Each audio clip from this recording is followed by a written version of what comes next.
we want teachers to have as much autonomy as possible when it comes to what happens in their classroom. But sometimes that autonomy doesn't reinforce the growth and development in order to bring new stuff in the everyday experiences. You could be doing that for the next 5 to 10, 15, 20 years. Not to mention the fact that, students are changing. If you're just staying the same, culture is changing, students are changing. If you're not willing to try something new, just see how it works. You're going to be missing out on a lot more students that you can connect with and students that you can reach. Hello, everybody. Welcome to Deo Mwano Consultancy Learning Success Podcast. We are excited for our topic today. I got my colleague, David. How you doing today, man? I'm doing great. I'm excited for our podcast today. We're going to be talking about how educators are very risk averse when it comes to change. Yes, when I say that, I'm not trying to pick on our educators. We love you. You are amazing. You make an impact in the lives of so many students, and your work is so important. So part of this conversation is to unpack what are the things that might contribute to it and how you can be more receptive and have some tools that you can utilize so then you can help move things forward. Especially in learning, there's always going to be some changes, right? We can't just do the same stuff that we've been doing for the last 120 years over and over again. And part of it is to acknowledge the different moving parts that might contribute to you being risk averse, but also what you might need to put in place for you to be open-minded to try new stuff. And I'm here with my colleague, David, who has been a teacher for over 10 years. And we're going to have an amazing conversation because at Deo Mwano Consultancy, we're here to help schools maximize their positive impact by building authentic relationships. So in a lot of the times, educators are very preserved and reserved when it comes to their ability to be open for changes. From an ideology standpoint, it seems to be super open, but when it comes to implementation, there's a lot of pushback. So can you tell us about your experience that you have as an educator? What has contributed to that maybe for you personally and what you've observed when it comes to being risk averse when it comes to changes? Yeah, you said it, in the intro there really well, is that we're not trying to pick on anyone. And I think that, educators create stability, reliability in the classroom on purpose. That's great. And especially for students who, might have trauma, for students who have attention deficits, just everyone. It's good, creating a culture that is dependable and reliability and that is the same day in and day out can be a really, really good place for students to come and to learn and to feel like they can trust the environment, trust what's going on. They know what's going to happen. Fundamentally, what we're asking students to do is to jump out and to risk something when we're asking them to learn. And so I think it's an important balance to have where we're creating an environment that's reliable, that's dependable, that is the same day in and day out, but also one that does take risks so that we can emulate for our students the fact that we're willing to do the same thing that we're asking them to do essentially in the classroom. I think that's a really interesting piece you open up with in terms of making that connection around what educators are usually asking for their students to do versus what they're asking themselves to do when it comes to changes. Why do you think there's this disconnect between what the educators are asking for the students to do versus how they might perceive their responsibility when it comes to changes and being open and embracing changes? I think a lot of times as teachers, we get more and more familiar with our subject. We get more and more familiar with our space, and that feels really good. And I think in getting more familiar with your subject, with your space, sometimes I think that I'm speaking from experience, I guess, is that from my experience, I got to a place where I felt comfortable and that felt good. And I lost sight of the fact that this is really scary for a student coming in here to learn this new, because it felt comfortable to me. It felt like a good place. Hey, I know this this material. I know how students are going to respond to the material. I know exactly how they're going to work through a project. I know exactly how to assess that, which is all really, really good. But I lost sight of the fact that this is a very terrifying experience for students. And I think that putting yourself in students' shoes and reminding yourself what this feels like the first time is really important. And putting yourself as a teacher in that place to say, hey, I'm going to try something new for the first time is really a really good place to put yourself mentally so that you can remind yourself what this is like for a student for the first time. I want to go back to the thing about comfortable, right? Because part of when you get comfortable and you've created set of patterns and expectations that you have on yourself in terms of how you show up will look like, it's really important to recognize that sometimes that comfort it kind of provides that expertise and subject matter expertise around what you know, the knowledge that you know, and what the responsibility is on you to deliver. Because a lot of times, even in the classroom, the teachers actually have a lot of autonomy. There's nobody, once you're done, if you're new as a teacher or if you're new in a district, it takes a little bit of time to get acclimated. But after that, you're pretty much, you control what happens in your class when the doors are closed, right? So a lot of times, from what I found, is teachers usually, as they're building their pattern and the expectation of what the experience is going to be like, once they hone into that, and if there's really no negative feedback that's coming maybe by a building or a department head who's saying, hey, you got to work on this, they pretty much are left on their own to figure out and decide what the experience is going to be. And because of that, over time, they are very accustomed to certain things, certain patterns, and unfortunately, that also sets an expectation of what the norm is. And for the most part, once that's established, like, not to say that someone's doing something on autopilot, but the process itself becomes very autopilot-like. You show up, you might have 2 or 1 break or a prep break. You know what's going to happen in your classroom. You might have, 20 to 30 student. The assignment that you're providing, when the test is coming, the quizzes, the practice, the new teacher, like, it becomes very pattern-like, and you become accustomed to that because you kind of set your mind and your mindset around like what is accounted for what you need to do. And then that really becomes, you could be doing that for the next 5 to 10, 15, 20 years, right? And a lot of the coursework also doesn't really change that frequent, depending on what school you're teaching. Like, for most of the time, you can still teach the same curriculum for the most part the same way for 10 to 15 years, and no one's ever going to come back and be like, right, hey, can you change this? So a lot of the structural aspect of teachers' expectation is very pattern-like, like within its nature. Unless if you have someone that's out there that's, constantly learning about different things and are intentional of bringing that back into their teaching, for the most part, you can find that stability of, what the expectation is. And the hard part about that is if there is space and area for improvement, it's going to take more of an accountability on the teacher to do so versus, someone else coming in and saying, hey, actually, you need to tweak this or you need to tweak that. And I feel like that autonomy within the classroom is so important and it's much needed because teachers don't need somebody to be lingering over them. But because of that, it also limits their ability to want to try something new and think outside of the box.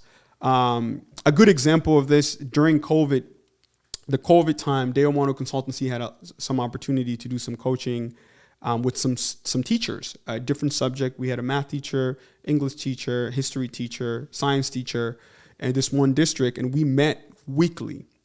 Yes, one of the reasons we were afforded for that because they had more free time during their teaching hours where they were remote, so they could actually meet as a cohort on a consistent basis. Right. But we started to unpack. We did a lot of unpacking and try to figure out patterns and consistency. They were telling me how much they were struggling around building connection through a hybrid space and how they're being really resourceful, trying different tools.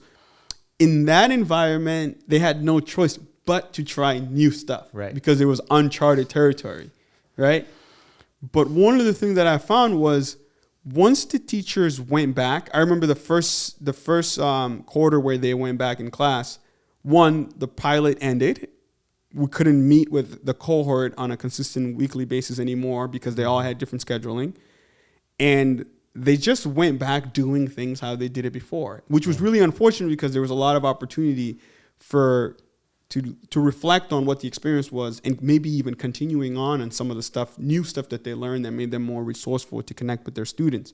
So I wanted to ask you, when it comes to autonomy, right? I'm going to go back to that autonomy and agency, right? Mm-hmm. And it's a delicate topic because we want teachers to have as much autonomy as possible when it comes to what happens in their classroom.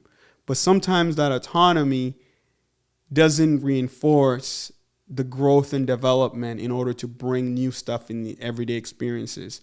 So what would you describe, how would you engage in that when it comes to teachers' autonomy and how teachers' autonomy might impede or enhance their ability to try new stuff? I think that as teachers, and especially teachers that have been teaching a long time, you have things that work really well. Right. And so, and you've been given that autonomy, and that's why you're there. You're there to be yourself. You're there to be the expert in terms of the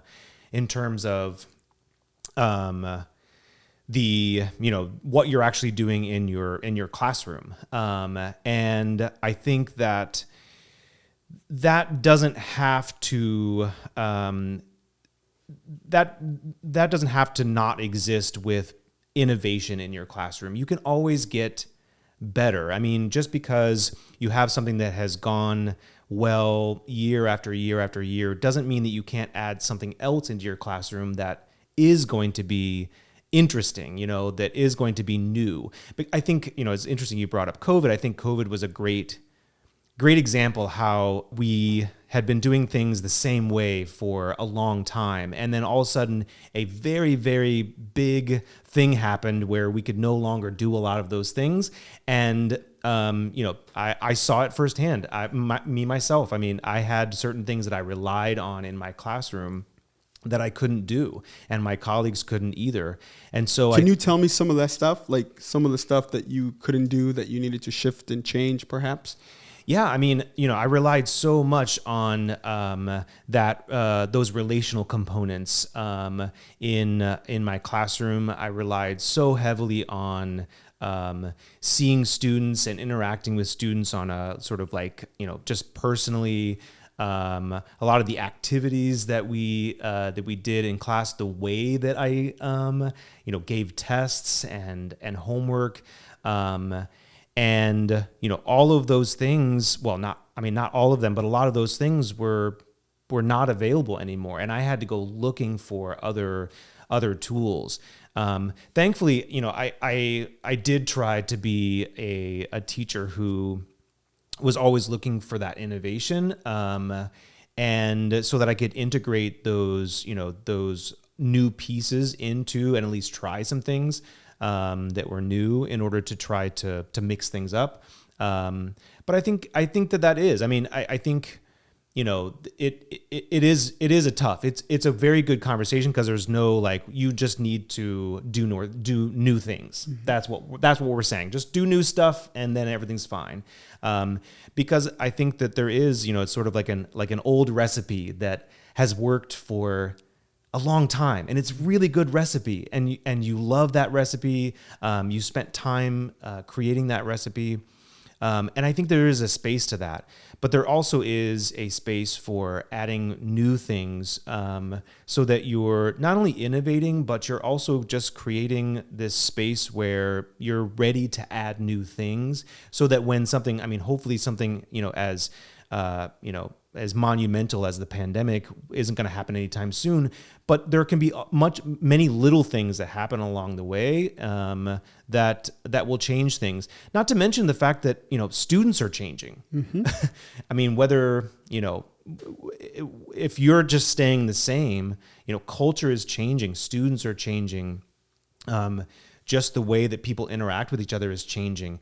And if you're not adding those new things, if you're not willing to try something new and just see how it works, I think that you're going to be missing out on, if you're just relying on those old recipes that have worked, you're going to be missing out on a lot more students that you can connect with, and that you can, a lot more students that you can reach. You mentioned that the students are changing, and I wanted to stay here because they're not just changing from, obviously as human beings, they're evolving, but it's also the information, the access, how they access information. There's so many different platforms out there. There's the biggest university, which is the University of Google and YouTube, right? You can go and learn so many different things. And that information accessibility, it kind of closes the gap a little bit. And I think especially when you're in middle school and high school, like there's certain elements of learning where students don't need to wait for the gatekeeper, where in the past, the book that the student had or the teacher to a certain extent was very much so the gatekeeper around how the information was taught and how students can learn from the information. But nowadays, you can just go on YouTube. There's Khan Academy. There's so many different platforms you can go to learn certain things. There might be different ways that suits a student better in their learning approach. And that takes away some of the power that teachers have. I feel like teachers nowadays are competing with all these different models that are out there for students to acquire knowledge. But if you work against it, then you're going to miss the opportunity to better understand where that learning acquisition lives for the student. And I think it's less about you feeling like you're the gatekeeper. It's more about understanding how your learners learn, because even outside of the subject or the context of your classroom, you can learn so much about how a student dissects information, acquires information based on their hobbies, right? Yeah. You might ask a student, hey, what do you like to do? A student's like, oh, I like to work on engines. I've been working on a lawnmower in my house. And you're like, hey, that's cool. Where are you learning this information? Did your dad teach you or someone in your family? Oh, no, I go on YouTube. Yeah. Okay, then you say, what's the process like?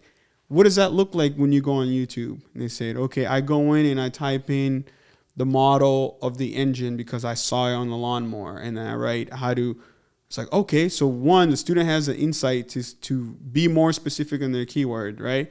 They know the model. They're asking questions regarding the model, and then the video that comes out, and you say, okay, when you're looking at the video, what types of videos do you find more useful? And they say, you know what, the video that has great quality. Oh, quality audio. Okay, maybe the auditory is important for the student. The video that breaks down step by step, it demonstrates the example, and it goes back and repeats it. Oh, maybe this is a repetitive learner where you have to give them an opportunity by dissecting the content and then going back and demonstrating. And then you ask, when are you sure that you've acquired the information to actually work on that engine? You say, well, I don't wait till the end. I go along the way. I might make a whole lot of mistakes, but then I might pause a certain section. Actually, if I find that the information missed an important part, I go and find a different video that has better detail. But just learning that about your students in terms of their acquisition process, that's like gold, because that same approach might actually be applicable in your classroom when you present new information to them, right? And a lot of times it's bypassed, right? Teachers are not really spending time to understand how are the learner acquiring information or new knowledge outside of the classroom. Those examples are so critical because, again, it might be applicable in the approach and how you present information. Because again, learners are different. Each learner might have different modalities of learning. But the more you know about that, the more it should inform how you might present your information for certain students. And so when we talk about embracing change, it is really important to embrace change, not just from the aspect of what tools or technology you need to use or learning modality, but how you come alongside your students to learn about what type of learner they are. And that example, it's actually examples that I used in the past. I used to work for a learning management company where I worked with schools all over the country that were trying to adopt a learning system, but we needed to understand how the curriculum is delivered.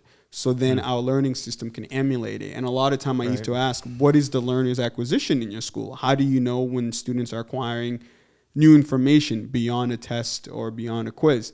And some teachers in schools that we work with struggled describing their learners' approach. They just knew that, hey, either it was formative or summative, a quiz or a test, an exam or project, but they didn't really know the ins and outs of how some of the students acquired and demonstrated information. And so anyways, so I just wanted to emphasize on that, the fact that knowing that students are learning differently, being able to meet them where they are to understand the best modality that works for them, so then you can take that and apply it in your classroom. And it doesn't take away your power. It just means that your learners are more independent than you think they would be because they are consuming information all the time. Right. I think, it's a really good point. And I was just thinking that, you as the educator, the teacher in the room, what's your purpose? Your purpose is to help the students acquire that knowledge. You're there to help and to encourage them. And so really, in a lot of ways, you just need to shift in thinking the question is, how are they acquiring the knowledge? How are they accessing the material? And as that changes, then you as the teacher just shift and you become really, really important. I was thinking, I noticed and I think this is a good way to notice these changes, because I'm not a teenager, obviously, and I'm not in that world. And so the world is changing and I'm just sort of an observer of what that looks like. And as teachers, I think what we can do is we can see what's happening year to year in terms of how students are acquiring that knowledge, and not think, why aren't they doing it, but think, why are they doing it? For example, I noticed, in the last, especially since COVID, in the last couple of years, students were taking notes in class very differently. I would put things up on the board and I would just notice, I would look out and they were all just sort of looking at me, and as if I was a YouTube video. And I was realizing that, what? This is how students are acquiring information. And I was thinking of myself too. It's how I'm acquiring information as I'm learning new things. Very true. Wait a second. Where do I go? I Google. When I want to know something, I instantly go to Google and I Google that. And so I started to shift myself and thinking, okay, I need to help students to acquire resources. I sort of started to kind of like shift myself so that I was no longer like, at the board with this information, because 10 years ago, that's where students came. There wasn't anywhere else to get that information. They would come, they had a book, but the book was kind of confusing, so that I would be explaining it to them.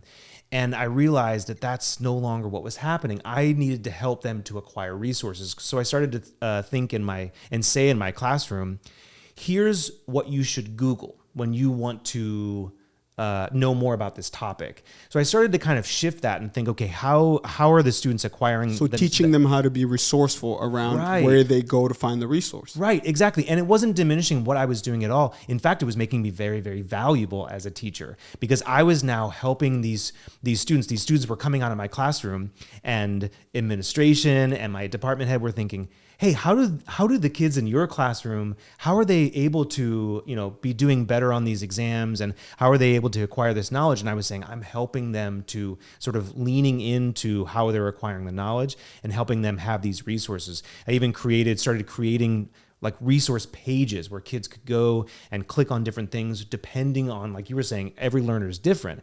Well, it's amazing that you can create a very simple resource that has a video, an article, and so that people can access different things no matter what they're looking for, or no matter where they're at. Students now can look at something when they're in the car, just pull something up on their phone, and they can click on something. So all of these resources, just thinking about where this student is at and helping to mold that education around them, because maybe the information won't change. I mean, the algebra is still the algebra, from a formulaic standpoint, as a math teacher, right? It's pretty consistent in some of those formula. Where if it's history or science, there are times some of those principles change. Yeah. The algebraic, the fundamental theorem of algebra is not going to change. That is still the same thing. But the way that students are working through the material and accessing all of that material is definitely changing. That world is changing. And if we shift with that and sort of understand how to change and how to implement those changes in the classroom, we will become more relevant as educators. I wanted to come back to something that you said in terms of, you talked about, you turned around and the students were looking at you and you realize, oh yeah, they're engaging with me the same way that they engage when they watch their YouTube videos. I wanted to talk about attention span, because that is a thing that's changing the expectation. Because for the longest time, the lecture model was really the big way, the 20th century way of learning, because it was supposed to prepare us for the factory jobs, right? There's only a certain level of competency that you needed. Then before then, you can transition into a factory job and follow the direction. And then over time, there were other, pathways that were created for career. Not everybody went to college, but then college became a thing. And a lot of the teaching was more based on that because of things like SAT and ACT. But anyways, the attention span is a factor, because the way that students consume information is very different. And we're living in the consumer age in terms of information. And that translates in terms of the student's attention span. Even if it's a student who does well, because of the way that they engage with information, it permeates and bleeds into how they think about being present during certain things, right? So today in this world, we live in 15, 30, 60-second space. So you're asking me, what does that mean? Well, when you look at the structure of some of the social platform, like in TikTok or Instagram or Snapchat, people are consuming information within a 15, 30, 60-second time frame. And those content creators who are really good at it, they can tell a whole entire story. They can tell a whole entire movie in 30 seconds, 60 seconds, boom. And a lot of the students are used to that now. Mm-hmm. So when you think about the mode in which you provide information in your classroom, you have to account for that. Yeah, I'm not saying condensing your hour or your block schedule into 60 seconds, but you need to think about increments of how do you present information to keep students engaged. If it's a new content, what are ways to break it down in a way that they can consume the elements, but then also have the opportunity to play in the mud, right? And then relevance too. We live in an age where Gen Zs care about mission and purpose is a big thing for them, right? Mm-hmm. We've always heard this, even with millennials, they used to say, oh, how is algebra going to help me? Or how is this formula going to help me? But nowadays, it's even more so, because students are seeing there's different pathways for, career pathways, right? Like nowadays, when you ask a student, who do you want to be? There's a huge percentage of Gen Z that say they want to be, social media star, right? The number of athletes, it's falling down. The number of celebrities falling down. You're hearing more about, I want to be a YouTuber. I want to be a streamer, right? I want to stream playing video games or whatever it is. And it's really important, going back to the attention span, for teachers, it's going to be really important for them to know how their students consume information. Because the be-all, end-all, if you're going to meet them where they are, you need to adapt your modality of teaching to ensure that the students are engaged, are finding the content relevant, right? So you got to find relevancy, right? Yeah. In whatever subject, so they know the context of how that particular thing can benefit them in the future, right? There's more critical thinking approach that needs to be implemented almost in every subject, right? To allow students to have their own ability to think through and process the way to get. The relevant piece is really more around the why. Most students, they need that. They want that. Where in the past, you could have, a teacher could be teaching an honors class where they never have to explain the why because they just know that student, or vice versa, right? It doesn't have to be honors classes. But why is that important? I'm curious from you.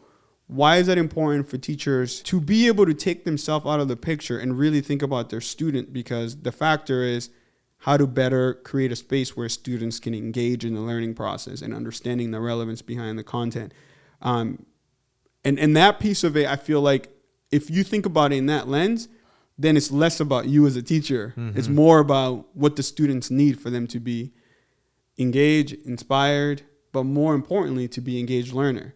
Yeah. So I would ask you, like, if you have any points on that, because I know that you also teach in different level. You taught high school student for so long, yeah. But now you teach college student. You have a couple of college math classes you teach.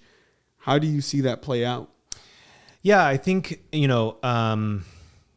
so many great things you said. I mean, I think it kind of goes back to I'm just thinking about how, like, really as an educator, you are there to help students. And I think that you want to shift that the model of I need to help my students to be able to withstand 45 minutes, hour and a half of me talking and them taking notes. That's not the world that they live in, where they have to spend hours and hours at a time, and they're going to be sitting in college classes. I mean, those things look really different. Their world is much different than that. And thinking about, I think, because I think to some teachers who might think I need to help to create for my students, I need to help create these patterns so that they can be sitting in college classrooms and be able to take in all of these lectures. But that's not what necessarily those college classrooms look like anymore. And that's certainly not the world that what the world looks like anymore. And so I think, instead of saying, I need students to be able to sit and have an attention span that is very long and to be able to do all these things, enforcing that, thinking about what is the world that students live in now. And I think a much better, at least what I shifted to be, is because the world, I mean, here's the thing, the students that I'm teaching now, in 5 years, when those students, might, like if I'm teaching high school now and those students are in college in 5 years, that world is going to look vastly different than even this one does. Right. Very true. So, to try to keep myself very relevant rather than saying, okay, you need this because I think it's important. I shifted to a model which was like, what is going to help you to evolve? What are the resources that I can help, how can I help you understand how is it that when this runs out, Mm-hmm. Because that's really, I think, what we want to be as a teacher is, when the methods that I have run out, where else do I go? Right. And I wanted students to always think back to the classes that they had with me and think, wait a second, we had all these resources, we did things a little bit differently, and to think, what else can I do? What else can I, and helping them to understand that they can seek out all of these different resources, so that, that they can, that can stay relevant. And I think that, the other piece of what you were saying about, attention spans too, is that, creating, trying not to any longer create that my discipline is the most important and you're supposed to push away everything else. And instead of that, going with something to think, okay, when students want to put this down, how do they come right back to it? Mm-hmm. Because a world, let's say about like for a YouTube world, for example, you can go away, do something else, and you can come right back to that. Mm-hmm. There's a channel, there's a subscription that you have, all those things, trying to think about how can I have materials that students can leave and then come back to? What are things that are going to be around, or ways that they can come back to actually, access those resources? Trying to think of myself that way as a teacher, so that I was leaning into that world. This is the world that they were given. They didn't choose necessarily a world of TikTok and YouTube and whatever. Just like we didn't, I didn't choose the world that I grew up in as a child either. We're trying to make sense of our world through that understanding. And as an educator, giving students the resources to be able to make sense of that world is so valuable. And it's what you'll look back on as a student and think, wow, that was the teacher that did it for me, that really gave me what I needed at the time to succeed and to do great things. That's great. Well, David, we could have stayed here forever in our podcast. Thank you so much for joining me and providing your insight.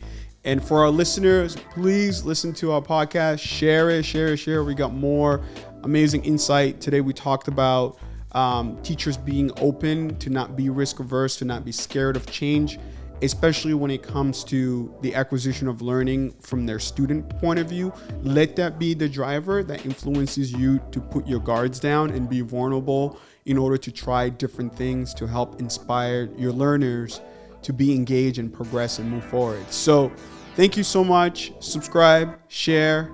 Have a great day. Thank you for listening to Deo Mwano Consultancy Learning Success Podcast. Have a great day.